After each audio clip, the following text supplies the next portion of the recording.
Bonjour à toutes et à tous, c'est Antoine de la chaîne Où t'as jeté ça, donc qui s'évertue à défendre des œuvres injustement critiquées et parfois assez critiquables à mon goût, mais pas à ce point. Alors je reviens aujourd'hui pour vous parler après cette longue absence, si je puis dire, de l'album Relapse d'Eminem. Donc pour ceux qui ont suivi la chaîne, la dernière vidéo s'employait à défendre Encore, son prédécesseur sorti en 2004, qui est selon moi l'album majeur de sa carrière, tant au niveau des prods que des textes, du charisme qu'il dégage dessus. Alors cet album Relapse sort donc en 2009, après une longue absence du rappeur, recoupée par des phases de dépression, d'intoxication, de désintoxication, et notamment marquée par la mort très tragique de son ami Proof, donc survenue en 2006 à la suite d'un tir obscur après une bagarre en boîte de nuit, on va dire. Du coup, Eminem a fait une grande dépression à partir de cette période-là. Il va notamment sortir des projets totalement explosés, hein, d'après moi, de son studio en Amérique, du coup. Et il va retourner en studio en 2008 après avoir livré quelques performances hasardeuses comme Oui Oui ou encore Give Me the Ball, ou des sons comme ça qui sont jamais sortis mais qui ont refait surface en 2011 avec les leaks de Kulo notamment, hein, célèbre hacker qui avait réussi à exfiltrer des sons du studio et les balancer sur la toile en intégralité en faisant payer d'autres. Et donc par exemple il y a des sons exceptionnels de ces périodes comme The Apple, ou encore It's Been Real. Ça, c'était un son qui a été créé après la mort de Proof, donc en 2006 toujours. Et donc, du coup, après, en 2008, il retourne en studio avec Dr. Dre, après avoir donc essayé de livrer un album qui s'appelait King Matters LP, mais qui n'est jamais sorti officiellement, seulement officieusement sur la toile. Et créé, il y a eu des bootlegs, des fan tapes créés par de nombreux fans et de nombreux stans autour du monde. Donc, il retourne en studio avec Dr. Dre en 2008 pour commencer l'enregistrement d'un album qui s'appellera Relapse, donc qui veut dire littéralement rechute en anglais. Cet album, il sera largement écrit par Eminem, et avec des prods de Dr. Dre exclusivement, à part sur la version normale de l'album, ni la Deluxe ni le Refill, à part sur la piste 17, donc ce sera Beautiful, un son écrit par Eminem au cours de 2005-2006, je sais plus trop, et lui-même ne sait plus trop. Et c'est un son qui, voilà, un des plus gros bangers de l'album, on va dire, un énorme succès qui devra son succès aussi bien au sample qu'il reprend que les paroles magiques qu'il transmet. Ainsi, Eminem parle de sa dépression, de la façon qu'il a d'affronter les choses, mais ça on le verra au cas par cas. Alors pourquoi cet album est très critiqué? C'est parce que les gens ne s'attendaient tout simplement pas à voir Eminem ressurgir comme ça, donc c'est-à-dire en laissant la part belle à son alter ego démoniaque, si je puis dire, Slim Shady, qui se verra détester cet album, hein, on va pas se mentir. Il est encore plus détesté qu'encore à bien des niveaux et à bien des périodes. Et encore aujourd'hui, il a du mal, il a un succès qui mérite une réhabilitation certaine, c'est sûr, mais un succès néanmoins qui n'est pas d'une excellence toute trouvée, hein. C'est vraiment son album le plus critiqué, un de ses albums les plus clivants. Je pense qu'il y a encore la part belle dessus aussi. Mais voilà. Et du coup, l'album il sort en mai 2009 et il est constitué de 20 titres avec les habituels skits au nombre de 5. Donc, et puis il y en a aussi à la fin du dernier morceau, Underground, mais il est compté comme son avec Underground lui-même, donc on va dire qu'on ne le compte pas comme skit éventuel.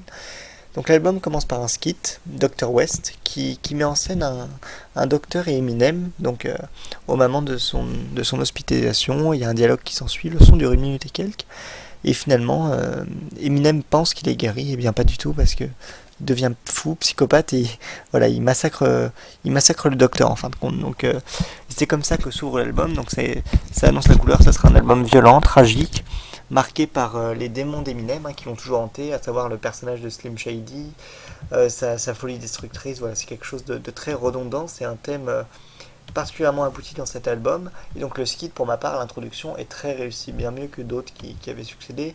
C'est autre chose que le public service à Mouth. Après, j'ai beaucoup de mal à le situer par rapport aux autres skits de sa discographie, tant j'adore des skits comme les Cartons Up de Eminem Show et d'Encore. Encore, ça reste mon coup de cœur pour moi. Et My Name, voilà, on connaît la chanson. Du coup, après ce skit, s'ensuit directement dans l'album un gros truc lourd, c'est 3AM, qui peut aussi être traduit comme Free AM, libre je suis. Donc une grosse prod de Dr. Dre bien catchy comme il faut, avec notamment son troisième couplet qui est dévastateur. Là on voit vraiment le Dr. Dre des années 2010, quoi. On commence à voir les refrains qui nous prennent au trip. Et le troisième couplet, c'est de la surenchère par rapport à ça. Donc c'est très très bien joué de ce point de vue-là. C'est vraiment un premier morceau exemplaire pour un album du calibre de Relapse. Et je trouve qu'en termes d'intro, on pouvait difficilement faire mieux dans le thème. Mais encore une fois, ce morceau est clivant. Le clip n'a pas eu un succès fou, parce qu'il y a eu un clip, hein, avec la fameuse scène dans la baignoire où on voit Marshall baignant dans son sang, agonisant. C'est vraiment quelque chose de récurrent cet album. Le thème du sang, le thème du crime, le thème du psychopathe, du tueur en série. Et du coup, le morceau décrit la vie d'un psychopathe qui travaille à 3 heures du matin. Et pour moi, cet album, il est à définir comme un album qui décrit la journée d'un psychopathe, quoi. Ça commence à 3 heures du matin et ça se finit underground à la fin de la journée. On verra plus tard, il y a déjà vu, etc. Donc c'est vraiment des sons qui forment un schéma, un album concept qui n'est pas loin d'un album journée comme ont pu faire les Casseurs Flotteurs en France avec leur album. Ensuite, nous avons My Mom, donc un énième morceau sur sa maman qui déteste. Avant qu'il s'excuse auprès d'elle avec Hey Likes en 2013, on voit bien que sa mère, il la porte pas dans son cœur du tout. C'est quelque chose de très récurrent dans ses albums et ce son n'y fait pas exception. Heureusement ou malheureusement, ça dépendra des points de vue. C'est vrai qu'attaquer sa mère, à l'époque dans les morceaux de rap américain, c'est toujours très très très très très délicat et ça l'est toujours aujourd'hui. Donc c'est un morceau avec une grosse beat pour moi, c'est-à-dire le son est très bon, comment il pose dessus et tout, ça fait vraiment West Coast, c'est- ça pue le Dr. Dre quoi quelque part. C'est une des meilleures prods de sa carrière pour moi et j'en suis très reconnaissant de l'avoir faite. Ensuite il y a Insane, un morceau plutôt court pour Eminem, c'est-à-dire qu'il fait 3 minutes à peu près, dans lequel il parle de son stepfather, donc c'est son beau-père, qui lui aurait causé des dommages pas possibles, il lui aurait demandé de le sucer, enfin pardonnez-moi pour les détails un peu scabreux, mais le sucer à 4 ans ou quelque chose comme ça. On est vraiment dans l'ordre du dégueulasse et du morbide, donc c'est vraiment quelque chose qui est récurrent, mais la prod est insane justement, et c'est un morceau que j'aime beaucoup beaucoup.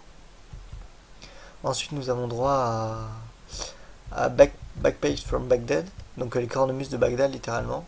La prod est magnifique, rien à dire, c'est un diss track envers Nick Cannon et sa petite amie de l'époque, avec qui il est toujours, je crois, c'est sa femme désormais, Marie Carré. Donc voilà, c'est un très gros morceau. Ensuite, on a Hello. Bon, c'est vrai que ce morceau il m'endort, mais voilà, c'est un morceau de qualité quand même, avec une prod très catchy de Dr. Dre toujours. Ensuite, on a le skit, pardon, Tonya, donc qui décrit. C'est une joggeuse qui marche, qui se fait aborder par Eminem et il la séquestre, il la prend, il la découpe et il la tue finalement. Dans sa voiture, il l'étrangle. Ça rappelle un peu Kim qui est paru sur The Marshall MP. Voilà. Après, on a le son. Comment il s'appelle ce son? Ouais, Samsung and Dance. Donc, ce son Samsung and Dance, c'est très, très, très bien produit, je trouve. Le refrain est entêtant et il décrit, pareil, c'est la suite du. Il décrit comment tuer des célébrités, etc. Ensuite, il y a We Made You. Mais oui, We Made You, le single catchy de l'album, bien sûr, qui est pour moi d'une grande qualité et qui se voit attribuer le rôle d'éclaireur hein, dans cet album quand il le balance comme tel. Donc c'est un très gros son pour moi. Très grosse prod de Dr. Dre, un son qui tape. Ensuite, il y a Medicine Ball, c'est un son qui m'endort un peu pour ma part, mais que néanmoins je trouve de qualité. Ensuite, il y a le Skid Paul, bah, le classique, hein, rien à redire dessus. Ensuite, Stay Wide Awake, un schéma de rime parfait. Ensuite, on a All Time Sake avec Dr. Dre, c'est un très gros son. Très Dr. Dre à la production, comme d'habitude, très gros son. Le son, il fait mouche, il tape, il cogne, il est parfait. Ensuite, on a Must Beat the Ganja, donc ça se complique un peu, donc littéralement, c'est peut-être, est-ce que c'est la ganja quoi? Donc là, on sent que c'est la fin d'Eminem de cet album d'ailleurs, qui il devient plus lent, moins, attaquant, hargneux, etc. Mais ça reste un très très gros son pour moi, quand même. Ensuite, on a le skit Mr. Miles, donc qui décrit que comment les soignants sont venus le récupérer après son overdose en 2004. 2007. C'est très bien amené, c'est très bien réalisé, c'est parfait pour moi, c'est un de ses meilleurs skits sur cet album et dans sa carrière y compris. Ensuite, nous avons déjà vu, gros gros gros hit, donc c'est le premier son sobre de l'album, entre guillemets. Puis ensuite, après déjà vu, on a Beautiful, dont j'ai déjà parlé. Ensuite, on a Crack a Bottle, deuxième featuring avec ses compères de tour, 50 Cent et Dr. Dre, donc c'était un peu un single pour l'album aussi.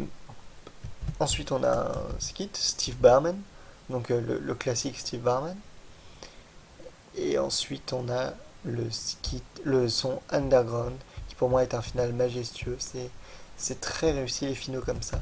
Et voilà, Eminem est plutôt doué pour les sons d'introduction.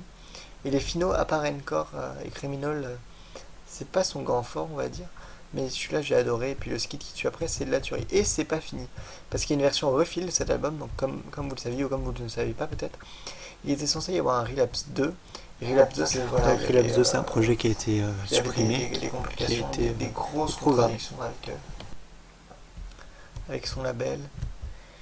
Et l'album n'a pas plu. Il y a eu un succès critique très mitigé. Du coup, c'est pour ça qu'il n'a pas sorti Relapse 2. Et à la place, il nous a fourni le refill, donc une galette de une galette de 9 petits sons, mais très lourd encore une fois. Dessus, il y a Forever, avec un peu tout le gratin de la clique américaine à cette époque. Elbow Exclusive avec Dr. Dre, Buffalo Bill, Taking My Ball, Elevator, voilà, Drop the Bomb on M. Et puis bien sûr Careful What You Wish For, qui aurait pu être l'album dont on a parlé au début, ça aurait pu être l'introduction de King Matters LP. Donc voilà, encore une fois, on est sur du très lourd et du très bon. C'est pour ça que je pense que Relapse c'est un album très sous-coté, surtout quand on voit ce qu'il a fait par la suite. Et c'est un album qui méritait pour moi une réhabilitation certaine. Voilà. Si la vidéo t'a plu, n'hésite pas à t'abonner, à la partager et encore plus à la liker, à lâcher un commentaire, c'est toujours bon pour le référencement. Pour ma part, je vous dis à très vite, c'était Antoine de Où t'as jeté ça. Salut et peace. Voilà.